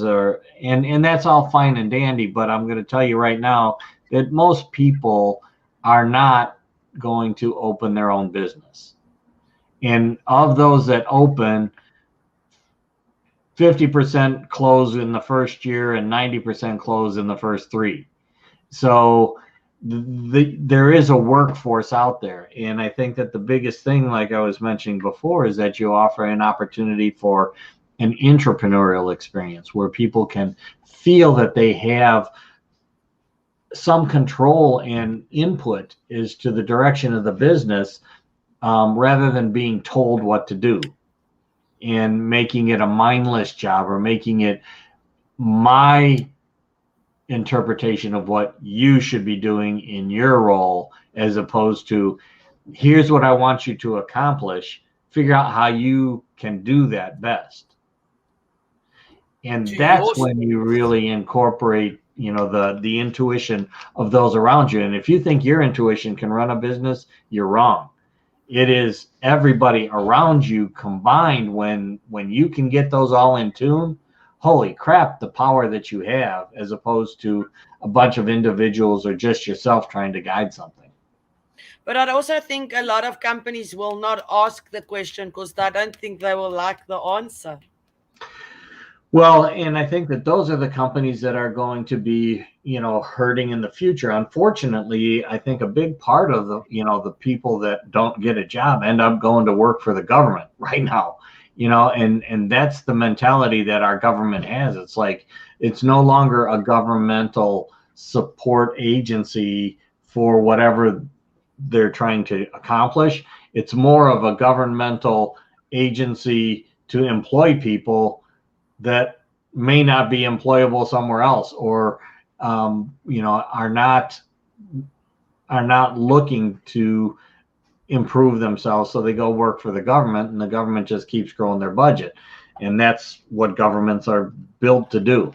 I mean, the whole thing about governments is about, how big is your budget? Well, if I can get more people to work, more authorizations to work, that increases my budget. My budget's bigger, my job is bigger. And it just is a terrible self-fulfilling prophecy in terms of governments getting bigger and bigger and bigger. And it's very difficult to turn that around. But, we need to focus, and businesses that want to survive need to change with times. I mean, even companies like UPS, which when I was there was big brown. If you didn't grow up and have brown blood in you from the beginning, being promoted was a challenge. I came in from outside with master's degree. In fact, everybody in my internal consulting group did. But we were being paid the same as somebody that was managing the car wash for the trucks, because they had 10 years with the company up to that point. And it's like, you need to recognize the value of your people for the value that they bring. You need to encourage that. You need to enable them to Empower them do to that. be better. Exactly.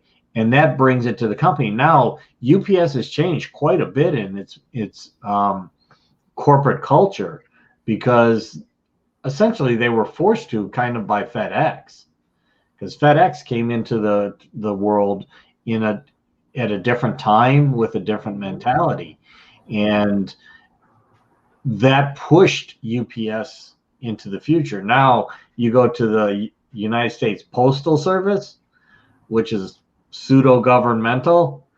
They have had massive challenges trying to change, and they are constantly being supported with tax dollars, because they don't make a change until it's too late. That's And usually everybody's problem, is they don't make a choice, or they make a choice and it's too late. They realize too late. Again, not listening to their intuition, because they probably had signs about that before whatever happened.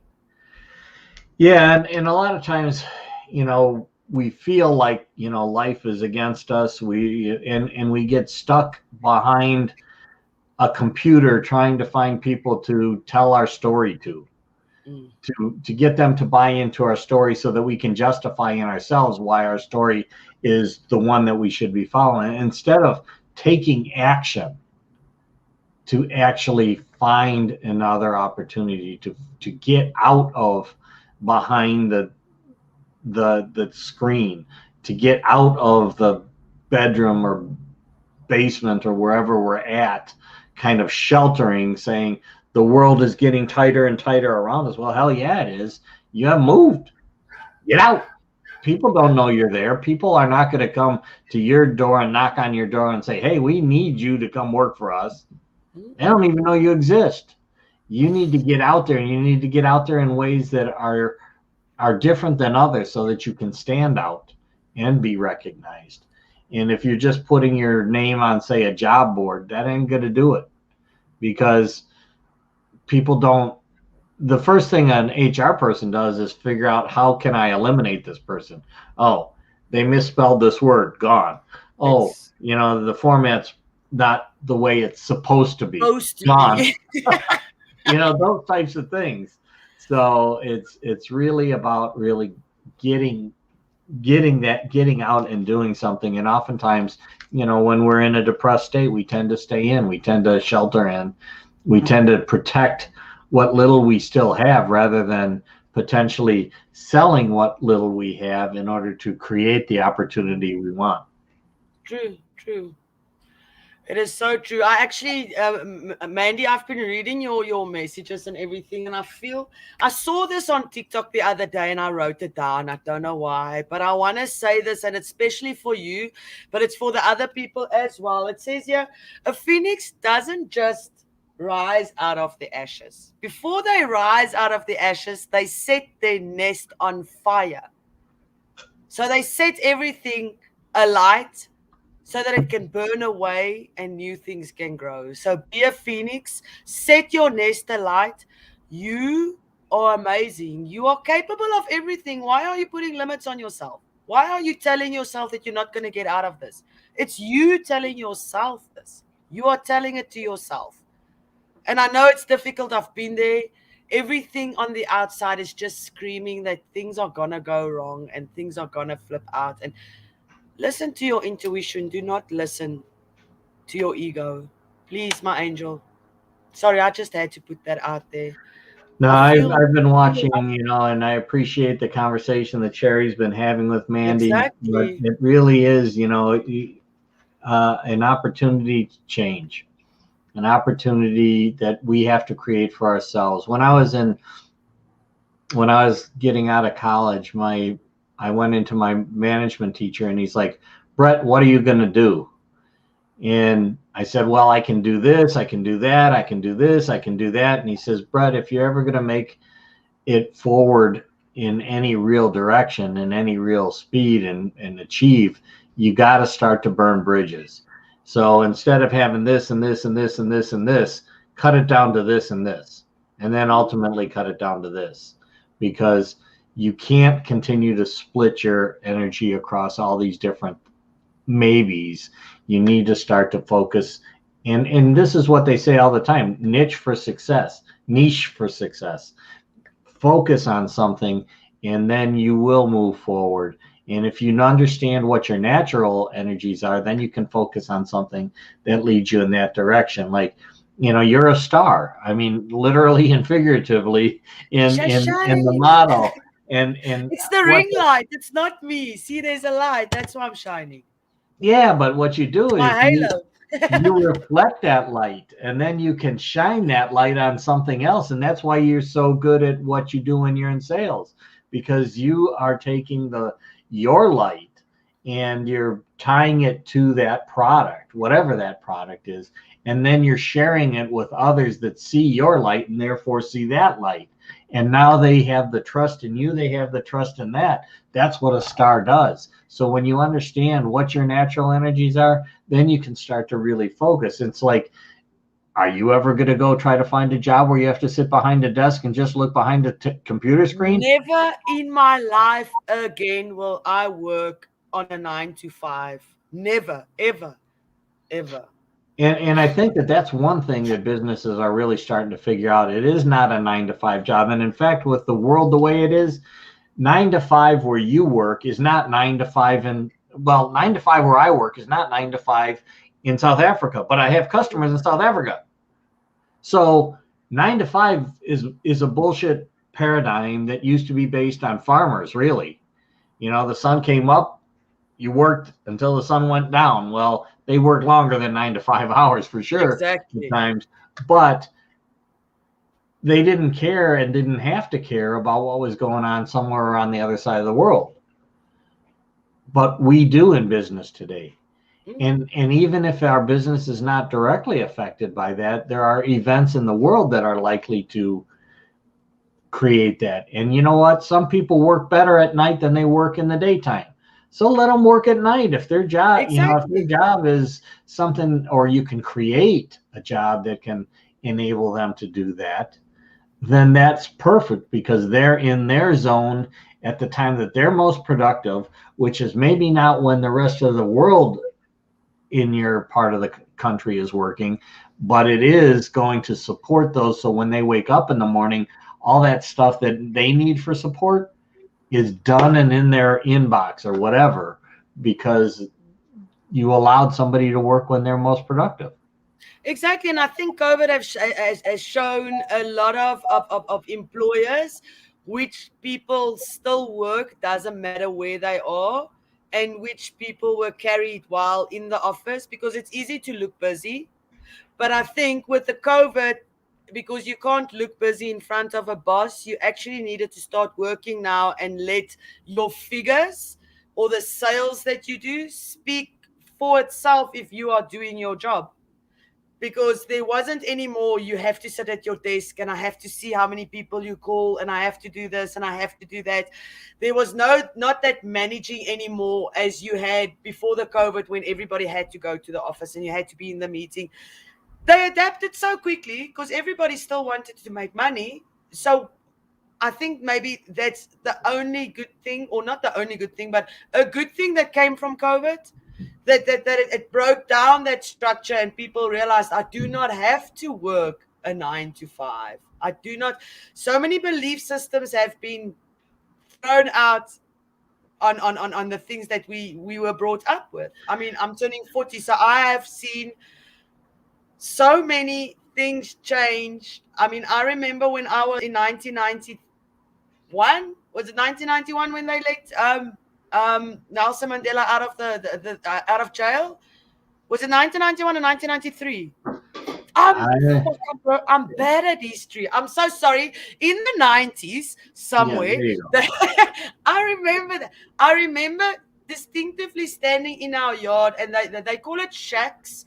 That the underprivileged, I'm gonna say underprivileged, but that the black community lives in, like cheap housing.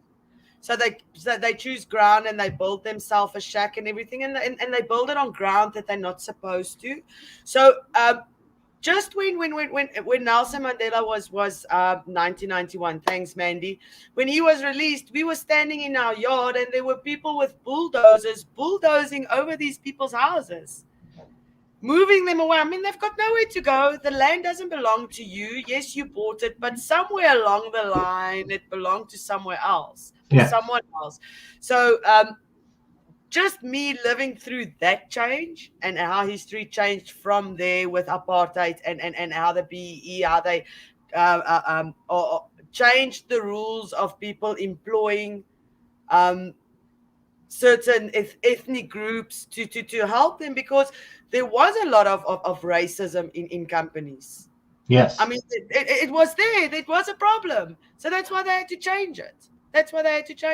So I lived through a lot of that. I actually feel very old telling this story now. Me living through history.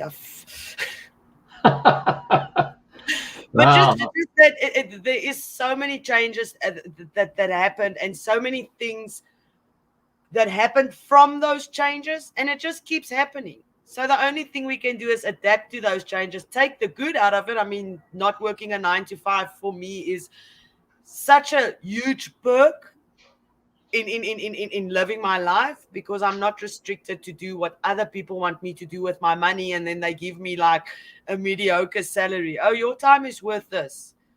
You don't have a lot of time. I was actually telling Brandon the other day, I watched that movie with Justin Timberlake, the time one, where they all have the times on their arms like that. I don't know if you've watched it. It's actually No, I haven't seen that one.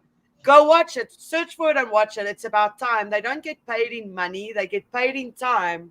If your time runs out, you're dead. So the guy works. Yes, the guy works, and then they pay him 2 days. Then he's got 2 days. Then he goes home and he shares it with his kids, and he shares it with everybody, because that's all he gets. And then he has to make sure that he's got enough time to get to work so that he can work and get more time to share with his kids and with his wife. And that's exactly what this movie interprets. That is where we are. If you're in the rat race, that is where you are. You work for off time to spend with your family, and then you're tired of all the work that you don't even spend it with your family. You sleep, or you're irritated. You don't want anybody to talk to you. So that's the only thing that I'm grateful for from COVID, is what it's brought up in this working environment, and changing that from how it was in the past. It's definitely a paradigm shift, and I think that, you know, the thing about paradigm shifts and even cultural ones are I mean, this is a cultural one. It's a work culture. Then there's the cultural ones like you were talking about, racism and those types of things, and even though those paradigms shift, oftentimes when shit hits the fan, people tend to retract into some of those old ways of thinking. So, you know, 3 steps forward, 1 step back. And then you need to get back into that mind step of getting 3 more steps forward. So we're, I think, experiencing some of that real time right now.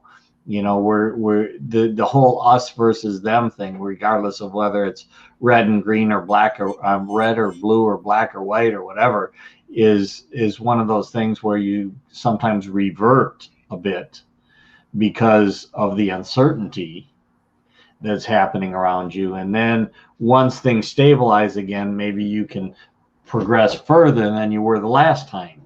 And that's my hope, that those things are going to be happening. So we really need to focus on those. And you know, Mandy, I agree with you 100%. Time is irrelevant. In fact, time is really a construct of man. Really what we talk about is a series of events. And those series of events are one thing from a physical perspective, but that meaning of those events is our choice, and we can go back and change that. So in that case, we can actually go back in time. We can go back in time and say that traumatic event was actually an empowering event, and then that changes everything that kind of happened up until today, and we can carry that into the future. And you know, one of the things that they say, in order to really focus on your future, envision what the future you want it to be in 5 years. now work backwards to today to know what steps you need to take to get there in 5 years. So envision, so time is really a construct of man, but events As is are everything around us. As is Yeah. everything around us. And if anybody's watched the Disney Channel and watched the miniseries on Loki, it's all about those kinds of things. There's this, master timeline supposedly, and then branches off of that, and people try to bring you back onto that master timeline, and recognize that sometimes you can just, what we really need to do is just recognize that the master timeline is bullshit. We need to just break it into all kinds of different timelines, and then we can kind of interchange which timeline we're in. I'm gonna watch that. I want to see what it's about. So this has been an amazing day, Miss Ilse. It was. I mean, look at us. We had to try to, work the show a little bit differently than we anticipated when we first. Change is as good as a holiday. Yeah, and you got to be flexible. Okay, our guest had to be there first thing in the morning, so that's what we did, and then we were able to talk about that. Everything in divine timing. He was supposed to be on. Exactly. I mean, and we wouldn't have had this second hour of conversation if we didn't have that first hour with Sunil. True. So anybody who hasn't or came in late and didn't get a chance to see that first part of the show with Sunil, go back and watch it. It was amazing. And I think with that, we can take ourselves out. Awesome. I'll go first. You're going to go first? I like going first these days. All right. Because then I know you're not going to say what I wanted to say. Because sometimes I'm like, that's what I wanted to say. What must I do now? Go first, I say what you guys want to say. Perfect. Then, all right, Ilse, go ahead and let us know what you have for us today. I did another card pull for us, and I just want to show you that it says, give them what you want. And I think I actually pulled this before the show. And I just want to read to you how it resonates with today's show. It says here, when you give others what they want, you will paradoxically receive what you want. If you want power, empower others. If you want money, give money. If you want praise and recognition, give praise and recognition. What you do for others will be done for you. I just want to say, I know there's a lot of guys there that are going through it, through the ringer. It's just trust your intuition, go with it. Just have faith. Have faith in yourself, not any other being. Have faith in yourself that you can get yourself out of any situation that you got yourself into. Because ultimately, when you're in a situation, it's because you made decisions to put yourself in that situation. Maybe indirectly, but you still made the decision to be in that energy field. So take yourself out of it. You have it in you. We all have it in us. Have a wonderful, wonderful Monday. Tuesday, I almost said Thursday. I just had to check now what day are we on. Have a wonderful Thursday and go out and empower somebody today. Be kind and just tell some random person they're pretty. Damn, I should just do like mic drop and leave. That was perfect. No, I'm just going to play off of what you said, Ilse. I think that it is about, and what I've always said is, you treat people fairly is not treating people equally. It's not do unto others as you would have them do unto you. It's do unto others as they would like to have them done to them. So our values and what we think is best for us is not always fair to somebody else. So think about it from their perspective. What is it that they really appreciate or want or something, and provide that level of acknowledgement or consolation or compensation in a way that they want it as opposed to the way that you want it. When you do that, as Ilse said, that's when the the return will be what you want in the way you want it, because you gave them what they want in the way that they want it. And I think too often in the world today, we try to think that because we want it, that's what they want. And that's not true. And that's not fair. So let's take that opportunity to really, as Ilse said, look inside ourselves and first of all, define what it is that we want, because oftentimes we're confused about that. And then when we receive something, we don't even know if that's really what we want because we don't know what we want. So look inside, understand that, recognize that it's us that make those decisions. It's us that make those choices. And then we can present them to the world through our energy. And that energy is going to attract what energy that we give off. So if you give off negative energy, you're likely to receive it. And so give off the positive energy, recognize what it is that we really want and that we're willing to take action to get, because it's not just wanting, we have to take action too. And then we can move forward and we can help others move forward as well. But you cannot ask others to make the change for you, and we cannot make the change for them. That's our choices. That's our individual choices. So with that, use your intuition today. Try it more and more as we become more familiar with it, more comfortable with it. It will enhance our lives even more. So with that, just like to say thank you everybody for today's show. I appreciate you being here. I won't be here tomorrow because I'm going to be on a flight. So it's either going to be Brandon and Ilse, or it's going to be Ilse, or maybe Join us for singing if it's just me. You know, if Jess is there, maybe she could help. You know, we'll see. Anyhow, I must sing to you. anyhow, everybody, have an amazing day, and we will see you back here again, same time, same bat station. Love you all. Tomorrow morning. Slay today. You got this. Absolutely. Take care, everybody.